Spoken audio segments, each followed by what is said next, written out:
Hello my rock stars. आज हम इस वीडियो में biotechnology and its application chapter को अच्छे से समझेंगे with help of mind map. And इस चैप्टर से आपका नीट एग्जाम के लिए अराउंड 3 क्वेश्चंस आ सकता है, which means it's a medium weighted chapter.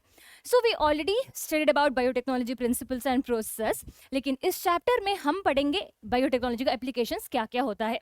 So mainly biotechnology का एप्लीकेशन हमें दो चीज़ों में देखने के लिए मिलेगा, one is in medicine and other is in agriculture. लेकिन बायोटेक्नोलॉजी का फील्ड जो है, यहाँ कुछ कुछ क्रिटिकल रिसर्च एरियाज है जहाँ हमेशा रिसर्च डेवलपमेंट होता रहता है। So let's first see which are the different critical research area of biotechnology. The very first is providing the best catalyst in the form of either improved organisms or sometimes even enzymes. जैसे मानो biotechnology का जो भी हमने steps देखा, हमने कुछ कुछ एंजाइम्स देखा, जैसे रिस्ट्रिक्शन एंजाइम हो गया, लाइगेस हो गया। सो ये चीज़ में बेटर एंजाइम कौन सा हो सकता है, मतलब कौन सा रिस्ट्रिक्शन, स्पेसिफिक रिस्ट्रिक्शन एंजाइम अच्छा हो सकता है to cleave the DNA. So ये एक रिसर्च एरिया हो गया।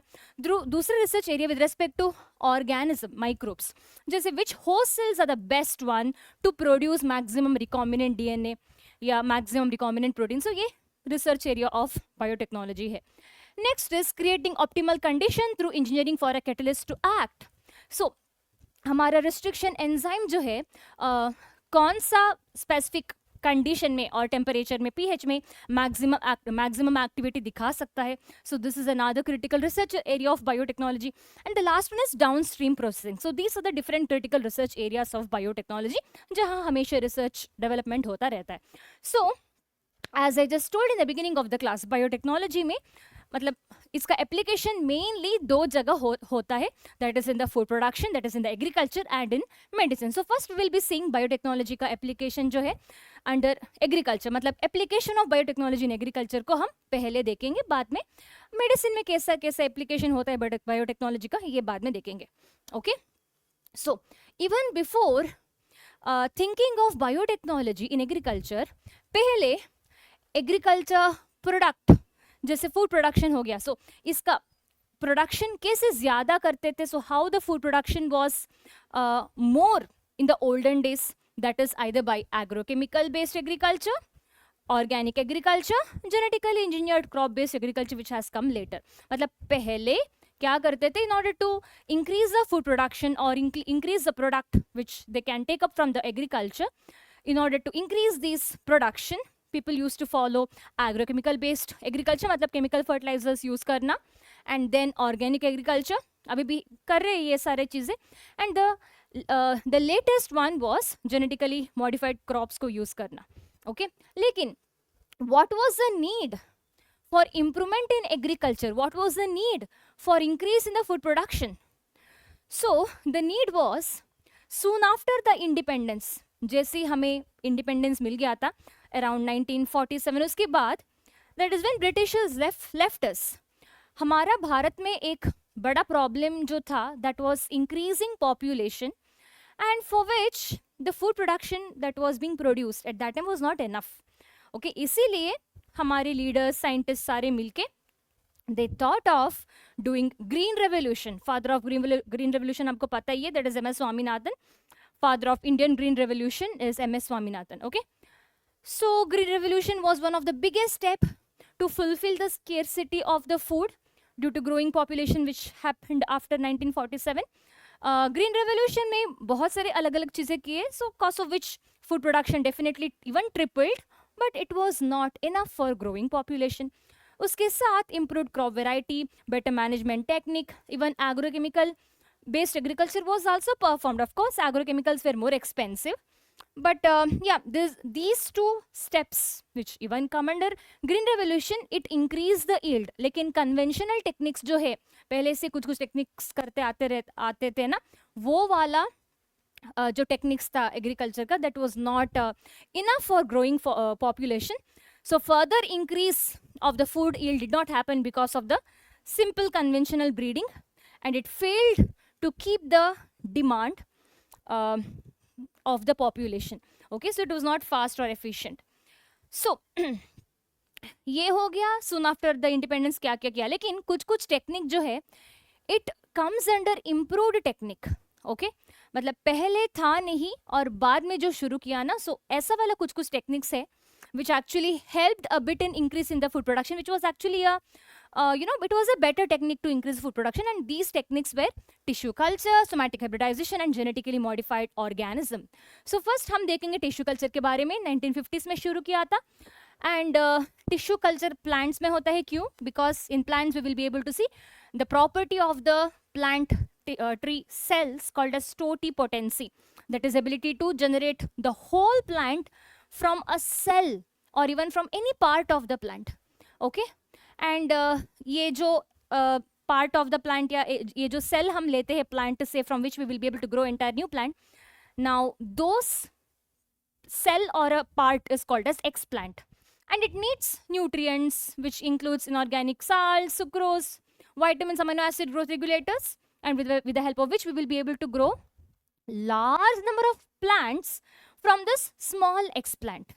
और इसको ही हम बोलते हैं micro propagation, that is propagation of large number of plants in very short duration of time, and this method will be giving raise two thousands of plant through the tissue culture. Okay, और ऐसे tissue culture के through बहुत अलग अलग तरह का plant जैसे Apple, tomato, बनाना को प्रोड्यूस किया. And the major advantages of tissue culture is we will be able to get soma clones. इसका मतलब क्या है?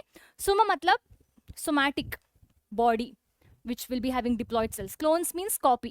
So each of the plant produced by the tissue culture will be genetically identical to the original plant from which they were grown. So ये जो somaclone करके ये जो property है ना, so इससे बहुत फायदा मिलता था.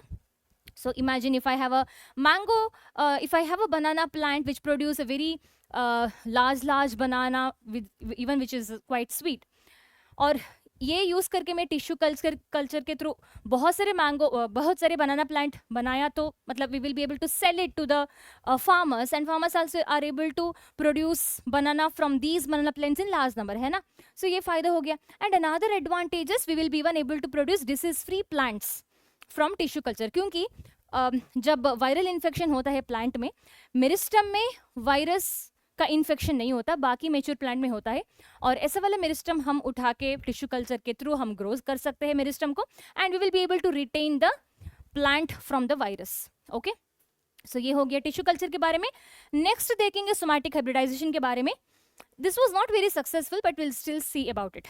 सो somatic hybridization, as a name say somatic hybridization, हम यहाँ क्या करेंगे? दो अलग अलग प्लांट का सोमैटिक सेल्स को उठाएंगे. We will be removing the cell wall and we will be getting only protoplast. So basically what scientists did was, potato plant का cell ले लिया, even tomato plant का cell ले लिया, उसका cell wall निकाल लिया, हमें मिल गया अभी सिर्फ protoplast, and then they are being made to fuse, and now the scientists would be getting somatic hybrid.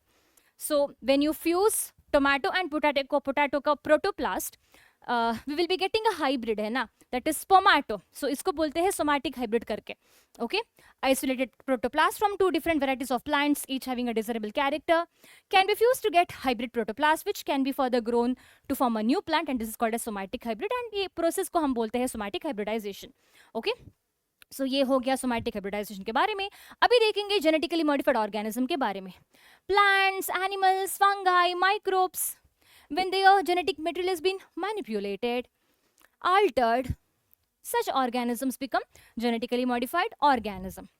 And genetically modified plants जो है, GM plants जो है, they are of high importance in agriculture. Definitely to get increased food production और commercial crop का products हम genetically modified plants से ज़्यादा कर सकते हैं. So we can actually produce the commercial crops का products in large amount if such crops are genetically modified. So genetic modification in plants, it enabled crops to be more tolerant to abiotic stress like extreme cold, drought, flood, salt, heat, etc. Also it made us to reduce the dependency on chemical pesticide, for example BT cotton. Okay, RNAi mechanism against nematode, इसके बारे में हम पढ़ने वाले हैं.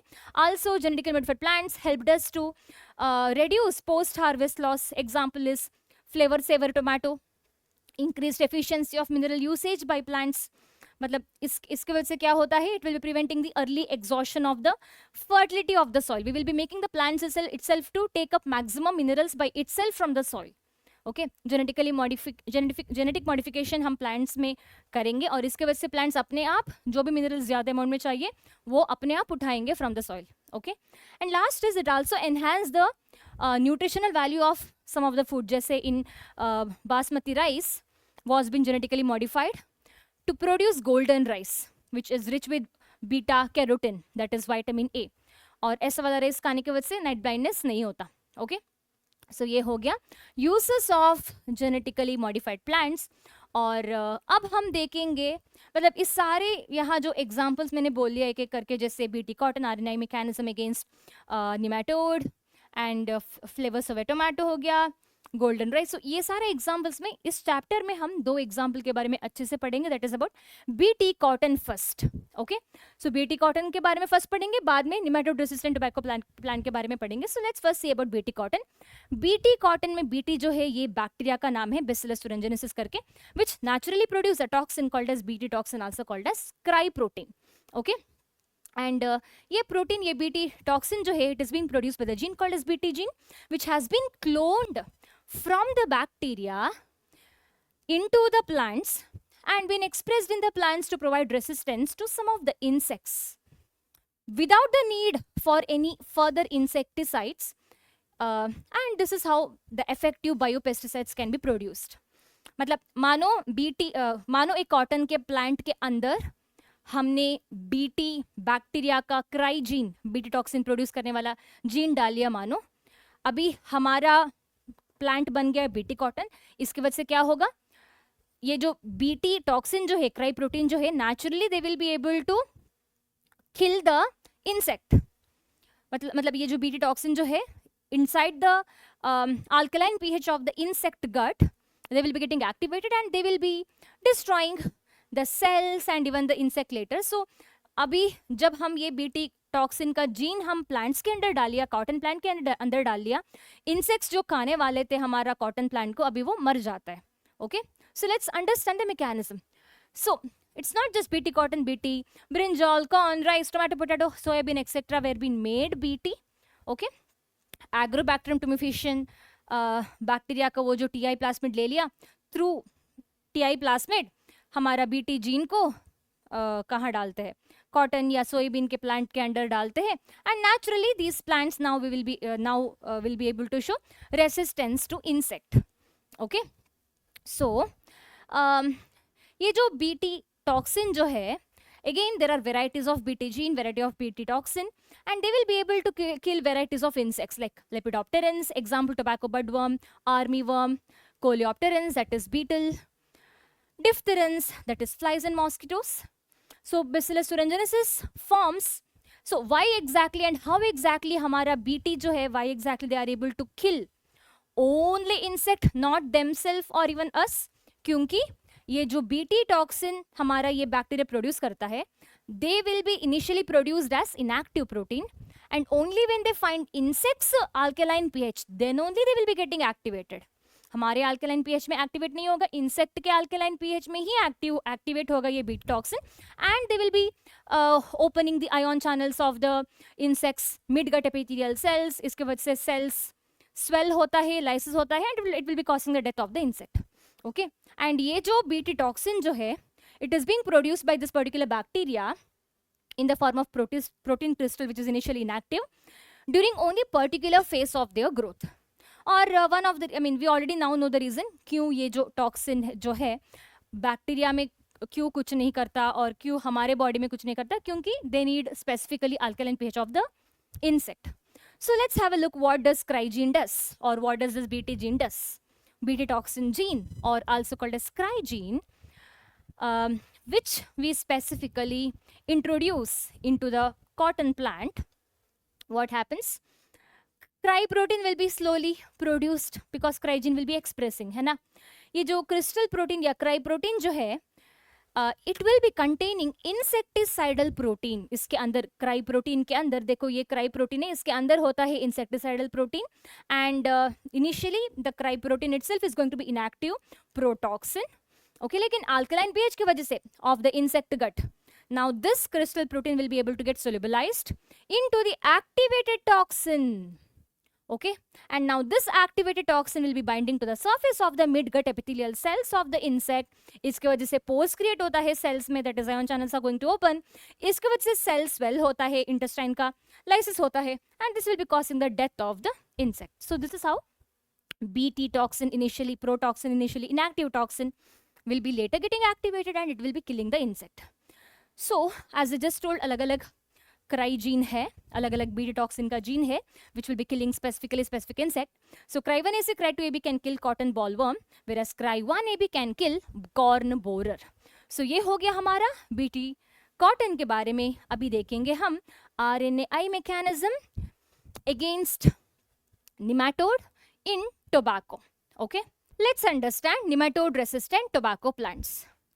एक तरह का निमेटोड होता है called as Meloidigyne incognitia, which will be infecting the tobacco plants. मतलब they will be causing root knot disease in tobacco. इसके वजह से जो tobacco grow करते हैं कुछ farmers, so उनका जो yield है वो कम होता है because of this insect है ना, because of this nematode है ना, इसके वजह से मतलब they will be experiencing lot of loss.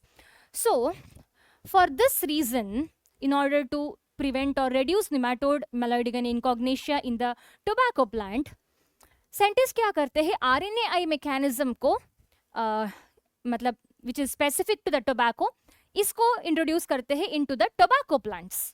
Okay, so RNAi mechanism which is specific to the nematode will be introduced into tobacco plant in order to prevent, reduce nematode infection in tobacco plants. लेकिन RNAi mechanism मतलब है क्या? RNAi मतलब RNA interference which will be naturally happening in any of the eukaryotes against virus which contains RNA, also against jumping genes like transposons. So same RNAi mechanism introduce करेंगे scientist into the tobacco plant against the nematode. लेकिन in general RNAi mechanism हमारा virus जो है which is containing RNA या transposons, how these transposons or virus is getting inactivated by RNAi mechanism, let's understand. So when viral RNA, that is double stranded RNA of virus get introduced into the eukaryotic cell, क्या होगा? Sometimes क्या होता है, virus के अंदर single stranded RNA होता है, but they will be sometimes complementary to each other and sometimes there is going to be double stranded RNA. Okay, so in both the situation, when such two RNAs enter into the eukaryotic cell, they will be showing double stranded RNA formation like this, which will be making our protein complex called as dicer to cut such double stranded RNA of virus into pieces to form small interfering RNA. अभी ऐसे strands जो है छोटे छोटे pieces हो गया ना, इसको हम बोलते हैं small interfering RNA. And now इसमें जो 3' to 5' strand होता है ना, that will go and join with our दूसरा protein complex called as RISC, that is RNA inducing silencing complex. अभी wherever there is this mRNA of virus, मतलब messenger RNA, that is 5' to 3' strand of virus, whenever that is found, so such RNA will be inactivated by our 3' to 5' strand of RNA which is accompanied with the RISC. Okay, so ऐसे double stranded RNA formation होने की वजह से the RNA of the virus will be getting inactivated, and similar thing will be happening with respect to transposons as well. Jumping genes will be also inactivated in a very similar way. So now let's see कैसे ये nematode को हम यहाँ destroy कर सकते हैं with the help of the same mechanism. So basically nematode specific genes will be added into the plants, that is tobacco plants, with the help of TI plasmid. लेकिन हम दो genes यहाँ introduce करेंगे. Gene 1 will be coding or giving rise to sense strand, that is 5' to 3' strand. Okay, protein synthesizing strand होता है ना. Gene 2 is going to be anti-sense strand. Okay, that is coding strand. I hope you know the difference now between non-coding and coding strand. दो genes introduce करना बहुत ज़रूरी है. Scientists will be introducing both such genes so that double-stranded RNA can be formed by these genes. और इसके वजह से dicer activate होता है which will be chopping our double stranded RNA और स्मॉल इंटरफियरिंग आरएनए ऐसे प्रोड्यूस होता है. And now when in this situation, अभी तक हमारा निमेटोड टोबैको प्लांट के अंदर आया ही नहीं. अभी तक जो है ना, ये हम देखेंगे tobacco plant which is genetically modified, इसके अंदर ये सारा मैकेनिज्म अभी तक देखेंगे. लेकिन when the real nematode enters, they will be introducing their DNA into the tobacco plant, and the DNA will be showing transcription to give rise to target mRNA, that is which is of the 5' to 3' strand. लेकिन हमें पता ही है RNA में क्या होता है, 3' to 5' strand of mRNA जो है which is of small interfering RNA, that will bind to our RISC, है ना. and हमारा RISC plus 3' to 5' strand, now they will be binding to the 5' to 3' strand, and इसकी वजह से क्या होगा, ये जो टारगेट mRNA है ना 5' to 3' strand, that is messenger RNA, now this will be getting inactivated by the RISC and by the 3' to 5' strand. So this is how target mRNA will be able to break and it will be getting inactivated. Okay, so यहाँ हम देखेंगे it is because of the antisense strand our mRNA of the nematode is getting inactivated, and also it is because of the double stranded RNA formation हमारा nematode का mRNA जो है ये inactivate हो रही है. So basically post transcription process जो होता है, that is protein synthesis, is going to get blocked because of this mechanism.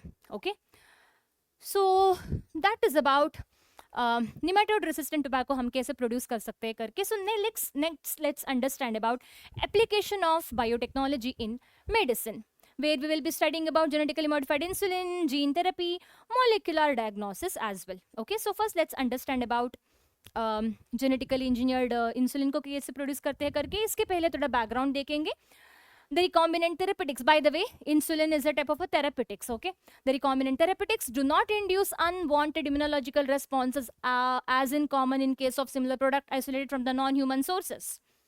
Insulin is a therapeutic, so हम जब insulin को non-human source से लेते हैं, जैसे pig को slaughter करके लेते हैं या cattle को slaughter करके, it will be showing some allergic reaction in the human patients, है ना.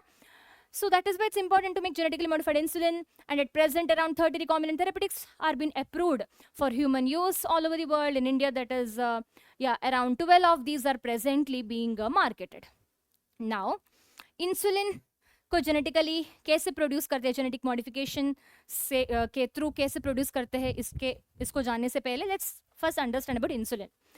Insulin is a hormone, लेकिन when insulin is being produced, they are produced as a pro-hormone, that is an active hormone, which will be having total 3 peptide, that is A peptide, B peptide and C peptide in between. A और B peptide के बीच में disulfide bridge होता है, 2 bridges, disulfide bridges होता है. So when this pro-hormone, that is pro-insulin, is going to get activated, C peptide is going to get separated and A and B peptide will be as it is, and there is also going to be disulfide bridges between them.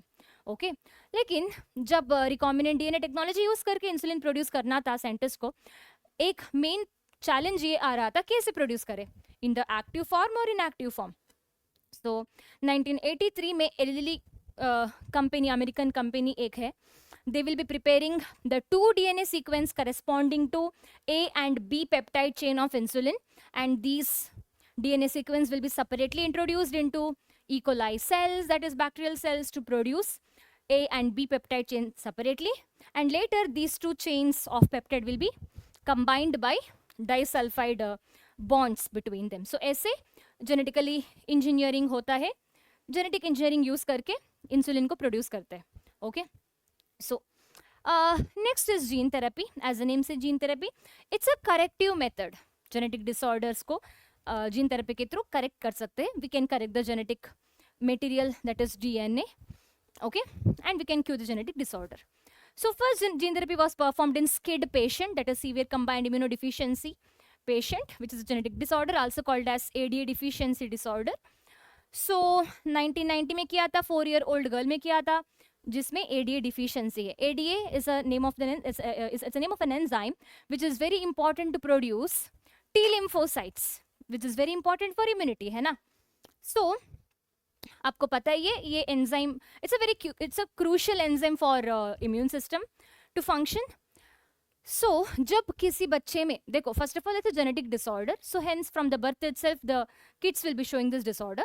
So मानो किसी बच्चे में ADA deficiency है, it means something should be done in that kid, right, like for the immune system. So पहले क्या करते थे, bone marrow transplantation करते थे या एंजाइम रिप्लेसमेंट थेरेपी करते थे, जहाँ इंजेक्शन ADA का इंजेक्शन देते थे, लेकिन it was not showing any complete cure. So gene therapy was thought. तो जीन थेरेपी में क्या कर सकते हैं, first we have to collect the lymphocytes from the patient, that is this baby, imagine is a kid which is not having ADA enzyme, that is a SCID patient मानो. इससे lymphocytes ले लिया, culture कर लिया, और lymphocytes के अंदर हमें अभी डालना है gene which is able to produce ADA enzyme. और वो कैसे करें, with the help of disarmed retroviruses we can introduce ADA gene. okay, so disarmed retroviruses और कुछ बैक्टीरिया का प्लाज्मिड यूज करके somehow ADA gene will be cloned into the disarmed retrovirus, and now this retroviruses are infected to the lymphocytes of the patient, and now the ADA gene is present inside the lymphocytes, and this is being further cultured and it is being introduced back into the patient body. मतलब culture करना ज़रूरी है. Initially यहाँ culture नहीं करना है when we take the lymphocytes from the patient, लेकिन बाद में इंट्रोड्यूस करने से पहले ये सेल्स को अच्छे से कल्चर ग्रो करना चाहिए, and then it is been introduced into the genetically altered cells are re-implanted into the baby to produce ADA. लेकिन this is also not going to provide permanent cure, क्योंकि हमारे T lymphocytes जो है, मतलब ये बच्चे का genetically modified T lymphocytes जो है, which is able to produce ADA enzyme, these T lymphocytes are going to be, they're going to die after some days, है ना, they are not immortal. So ये भी permanent cure नहीं है. लेकिन कब हम permanent cure कर सकते हैं, when the permanent cure with the help of gene therapy can be done, that is when we introduce ADA gene from the bone marrow into the early embryonic stage of the baby or patient. मतलब early embryonic stage में, बच्चे का early embryonic stage में जब हम gene therapy करेंगे, then only it is going to be a permanent cure for a genetic disorder like SCID. तो ये हो गया हमारा जीन थेरेपी. नेक्स्ट देखेंगे molecular diagnosis, which is the last application of biotechnology in medicine. So molecular diagnosis, इसके पहले let's understand what is diagnosis. Determining the diseases, है ना. दो तरह का डायग्नोसिस कर सकते हैं, conventional, that is whatever we do now, normal, है ना, एंड मॉडर्न. कन्वेंशनल में आता है सीरम यूरिन एनालिसिस करना, जब भी कुछ सिम्टम्स दिखेगा, जैसे फीवर स्टॉप नहीं हो रहा फीवर मानो, या कुछ एक्सट्रीम सिम्टम्स जब दिखेगा, तब हम डॉक्टर के पास जाते हैं और डॉक्टर बोलते हैं ये सीरम यूरिन एनालिसिस करो, फिर बाद में देखेंगे कौन सा बैक्टीरियल सेल्स, कौन सा वायरस, क्या आपका यूरिन या ब्लड में, सीरम में है. और इससे अर्ली डिटेक्शन नहीं होता. जब बैक्टीरियल सेल्स, जब पैथोजन बहुत ज़्यादा ही कॉन्सेंट्रेशन में ब्लड में, यूरिन में होता है, तब डिटेक्शन होता है यहाँ, है ना, तब हमें पता चलता है क्या हो रही है. So which is not really good, है ना. लेकिन मॉडर्न डायग्नोस्टिक टेक्निक में, even before the symptom appears, that is in the early stage itself we will be able to determine the disease. And some of the modern diagnostic technique can be recombinant DNA technology use करके अलग अलग चीजें करना, PCR, ELISA, autoradiography. So let's start with the ELISA first, enzyme linked immunosorbent assay, which is being used to detect HIV/AIDS. So यहाँ ELISA is based upon antigen antibody interaction reaction to detect different diseases. Example, HIV/AIDS. So infection by the pathogen can be detected over here either by the presence of antigens like glycoprotein or proteins, or by detecting the antibody synthesized against the pathogen. दोनों तरह चीजें use करके हम यहाँ disease को determine कर सकते हैं in the quite early stage. Next is PCR polymerase chain reaction. आपको इसका मैकेनिज्म ऑलरेडी पता ही है. It's a technique where we can amplify the DNA segments. So this technique will be helping us in determining the diseases like again HIV/AIDS as well as when there is any mutation or such mutation when it can cause cancer, we will be able to detect such genes in the PCR. So it is being used to detect mutation in genes in suspected cancer patients too. It is a powerful technique to identify many other genetic disorders. So genetic disorder, mutation cancer, AIDS determine करने के लिए PCR use कर सकते हैं in the early stage. Autoradiography यहाँ as a name से autoradiography, radiation मतलब कुछ रेडियो एक्टिव एलिमेंट सारा यूज होगा and graphy like some representation can be seen. So a single stranded DNA और RNA tagged with the radioactive element is called as probe. मतलब यहाँ हम probe use करेंगे which is single stranded DNA or RNA and tagged with the genetic material, tagged with the radioactive element. Okay, so क्या करेंगे यहाँ?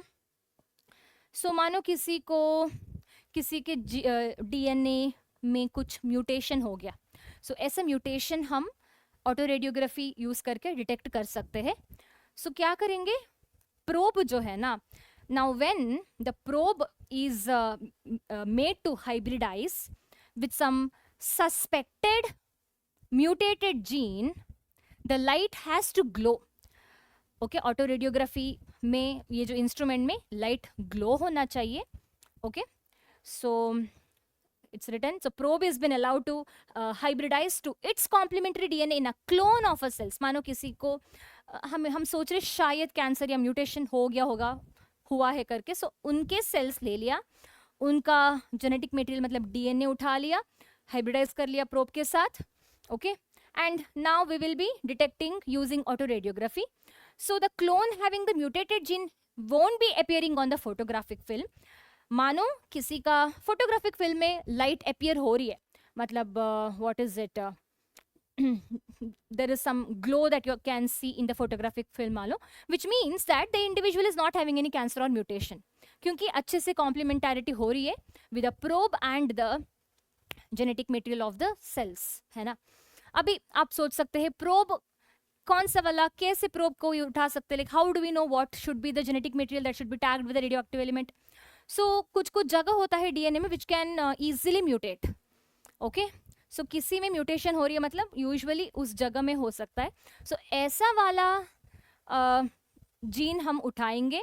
Okay, like we will be synthesising such genes which in our body can easily mutate. ऐसा वाला gene उठा के radioactive element को bind कर लिया and we made a probe now. And now when we bind with the DNA of the clone of the cells, photographic film में मानो light आया, it means things are good. लेकिन मानो photographic film में like radiation या light नहीं आया, मतलब the individual might have mutation और कैंसर. ओके, अब ये कैसे हुआ? Let's take a scenario. So imagine this is a probe that I am talking about, which is connected with some which is bound with some radioactive element. Okay, and ये जो gene है इसका मैं एक रैंडमली एक nucleotide लिख रही हूँ, AUGG. Okay, now we are trying to hybridise with the DNA of the clone of the cells, है ना.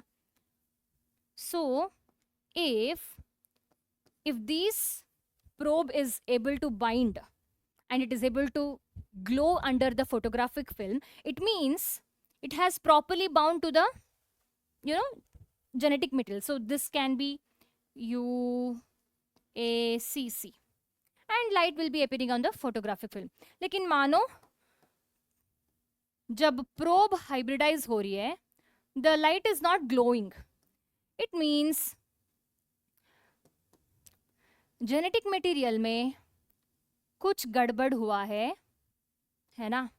यहाँ कुछ अलग न्यूक्लियोटाइड है due to mutation. So cause of this photographic film में there is no appearance, so the clone having the mutated gene will hence not appear on the photographic film. So जब photographic film में नहीं appear होगा कुछ भी, it means that the gene that we are talking about from the clone cells is mutated, that is why it is not visible. Okay, so ये हो गया auto radiography. And Now let's understand about genetically modified animals के बारे में. Okay. So अभी तक जो देखा, फर्स्ट हमने देखा application of biotechnology in agriculture, उसके बाद देखा application of biotechnology in medicine. अभी देखेंगे एप्लीकेशन, लेकिन how these genetically modified animals, that is transgenic animals, are important and their advantages. The very first advantage is to study the normal physiology and development. Okay, so it will be helping us in study of how genes are regulated, or it will be affecting the normal functions of the body and its development. So example, study of complex factors involved in the growth, such as insulin like growth factor, by introducing gene from other species that will be altering the formation of this particular factor, and studying the biological effects that result, information has been obtained and biological role of the factor has been studied in the body. Okay, so in general, simple करना है तो ये चीज़ों को, if you have to understand normal physiology and development by certain genes, we can use transgenic animal. One more advantage is to study certain diseases. जैसे यहाँ highlight कर रही हूँ अल्जाइमर, रूमेटॉइड आर्थराइटिस, ये सारा डिसीज को, इवन कैंसर, सिस्टिक फाइब्रोसिस, ये सारा डिसीजेस स्टडी करने के लिए ट्रांसजेनिक एनिमल्स यूज किया हुआ है. Next is biological product. क्या है बायोलॉजिकल प्रोडक्ट? कुछ भी आप एक मेडिसिन ले लो, उसमें एक्टिव इंग्रेडिएंट होता है, बायोलॉजिकल प्रोडक्ट बोल सकते हैं. Production of such molecule is going to be very expensive, लेकिन ट्रांसजेनिक एनिमल्स यूज करेंगे तो थोड़ा सस्ता पड़ेगा. Okay, so for the treatment of cancer, alpha-1 antitrypsin was been produced by transgenic animal. Similarly, to treat phenylketonuria, cystic fibrosis as well, transgenic animals were been used and their biological product has been used. And first transgenic cow, that is Rosie, which has been developed in 1997, had human protein in their milk. That is, it was rich with alpha lactalbumin protein. मतलब ये जो cattle का milk में कम protein होता है, and that is why the babies, human babies are been made to drink only human milk. लेकिन हर mother को ये पॉसिबल नहीं होता, ब्रेस्ट मिल्क नहीं प्रोड्यूस होता है कुछ कुछ मदर्स में, इसलिए transgenic animal, transgenic cow, that is Rosie, was been made. It was the first transgenic cow which had very good amount of protein, that is 2.4 gram of protein per liter it had, which was better than normal cow milk. Basically it had alpha lactalbumin protein. So next, vaccine safety के लिए भी हम use करते हैं transgenic animals को. Transgenic mice have been used extensively to test the vaccine like polio, and if found successful, we can even replace it with the monkeys. Last is chemical safety. Toxicity testing भी बोलते हैं ये testing को, मतलब कुछ medicine मानो, कुछ भी चीज़ that we consume as a drug medicine, it should be eaten, consumed in a specific quantity only. लेकिन उसके पहले scientist first test करेंगे अलग अलग animals में which is the best quantity to consume the drug. Okay, and कौन सा quantity toxicity करेगा या टॉक्सिक हो जाएगा ह्यूमंस में. So that is called as toxicity testing. So transgenic animals have been made, transgenic animals are made that carry genes which make them more sensitive. Basically sensitive animals produce करेंगे with help of genetic modification and everything, so that we can get the result for toxicity testing in a very short duration of span. Okay, so that is about advantage of transgenic animal. अभी देखेंगे कुछ कुछ ethical issues के बारे में. देखो already हम बहुत ही ओवर यूज एक्सप्लॉइट कर रहे हैं एनिमल्स को, प्लांट्स को, लेकिन ये कंट्रोल करने के लिए एक कमिटी किया हुआ है called as GEAC, that is genetic engineering approval committee करके, which makes decision regarding the validity of introducing GMO for the public services. Okay, so ये हो गया एक important pointer. Next is about biopiracy. इसके पहले हमें पता होना चाहिए पेटेंट के बारे में.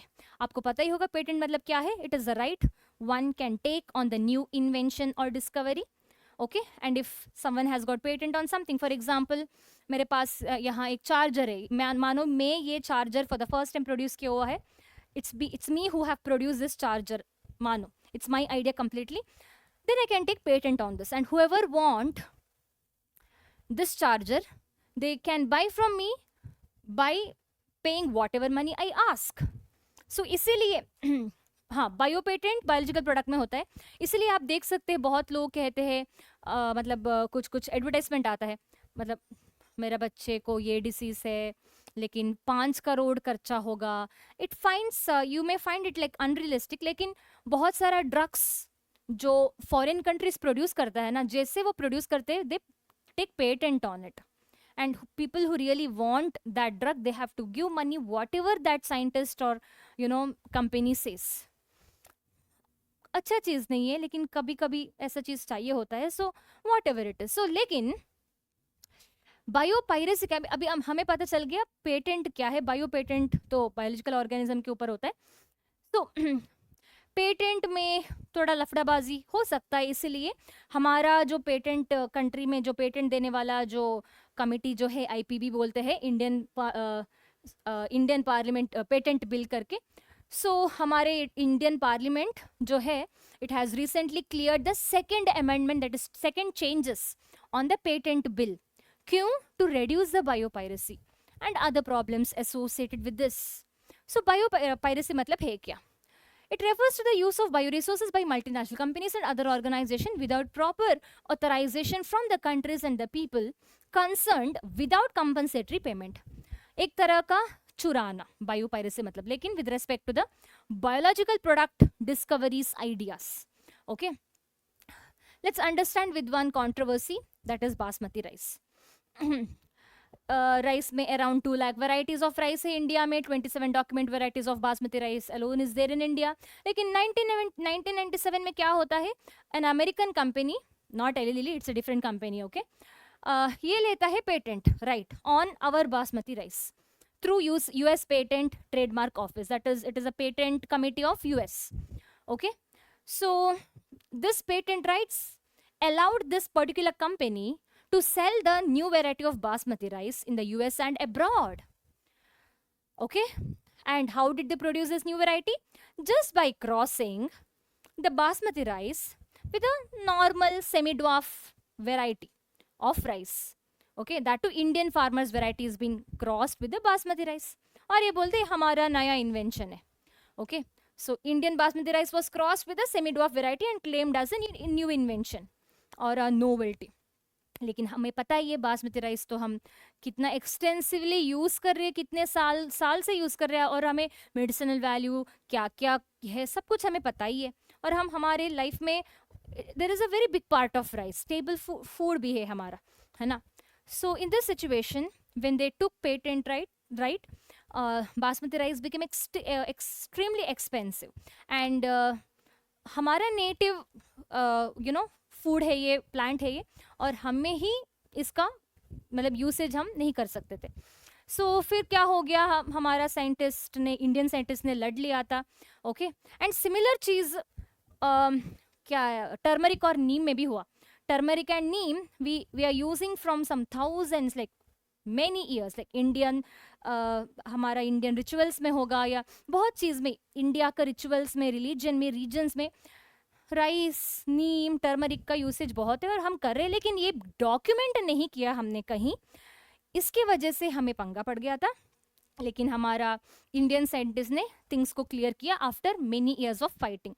सो उसके बाद हमारा इंडियन साइंटिस्ट ने क्या किया, हमारा इंडियन गवर्नमेंट ऑर्गेनाइजेशंस ने सारे मिलकर क्या किया, ट्रेडिशनल नॉलेज ऑफ इंडिया करके दूसरा एक कमेटी जैसा कुछ चीज़ें किया. And whatever the traditional knowledge of India that we have documented it over here, so that in future some other country won't claim our medicinal plant, food, products or something as theirs, in order to reduce the biopiracy. Okay, so ये हो गया हमारा chapter biotechnology and its application. I hope this video is helpful. Please do subscribe, like the video, share the video. Notes आपको पता है कहाँ मिलेगा, so please take the notes as well from the Instagram channel or from the WhatsApp channel. Until then, bye bye.